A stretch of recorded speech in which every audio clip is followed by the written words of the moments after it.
The student centre where I work has a huge boat party at the end of every academic year when exams have finished.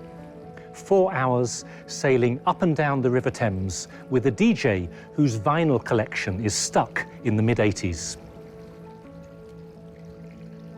Every year, without fail, there is some kind of romance brewing. And the lovely thing for me as a priest is to stand in the church 3 or 4 years later as a couple make their wedding vows and remember the first moment they met. One of the reasons that marriage is sometimes hard to discuss is that everyone assumes they know what they are talking about. We might say, great, they've got married, they love each other, they've taken their vows, they've tied the knot. But hang on, lots of people love each other without getting married.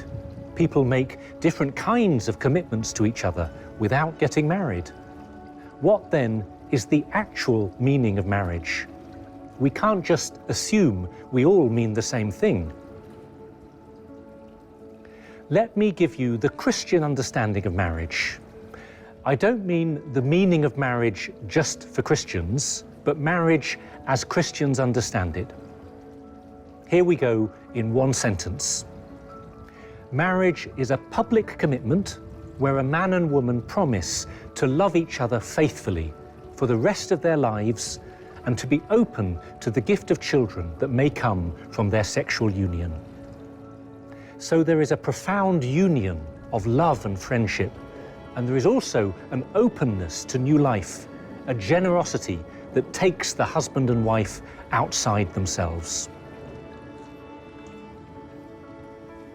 When I help couples to prepare for marriage, I speak about the 4 F's.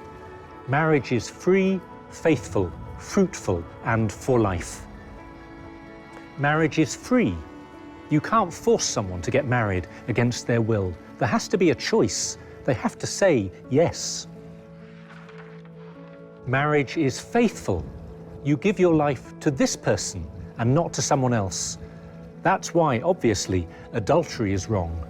But faithfulness is also about much simpler things, being honest and affectionate, trustworthy and kind, even when things are difficult.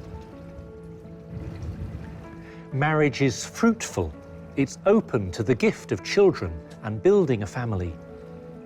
Now, a couple can never be sure they will conceive a child, but they can be generous and open to new life in their sexual intimacy.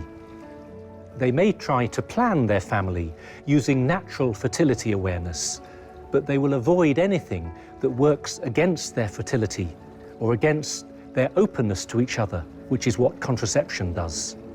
And marriage is for life. There is a bond of marriage. The marriage vows bring about something new. A spiritual bond is established, even if someone has no faith, because God blesses the promises that every married couple makes. That bond can normally only be broken by death.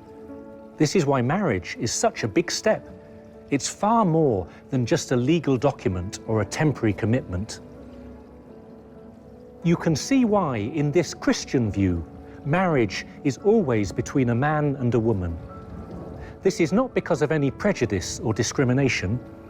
In the Christian understanding, there is something distinctive and unique about the relationship between a man and a woman, between male and female.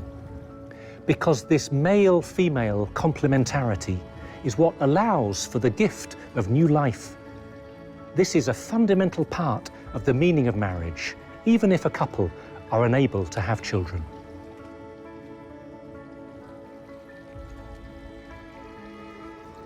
My parents had their 50th wedding anniversary a few years ago.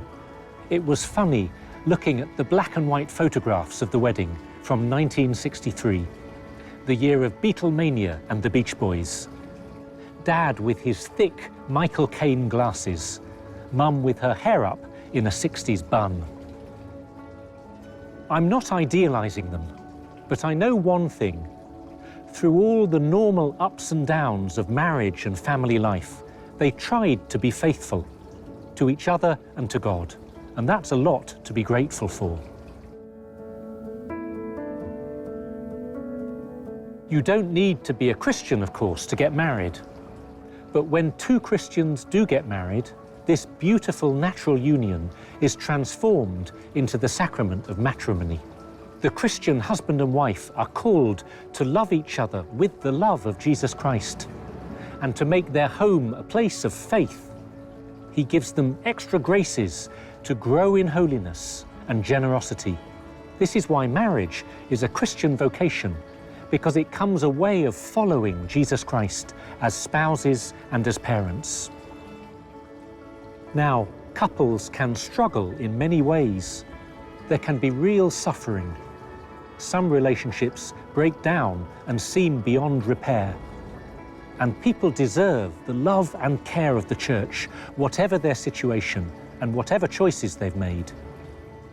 But this is the heart of marriage, as Christians understand it, the love and friendship shared between husband and wife, a love that is free, faithful, fruitful, and for life.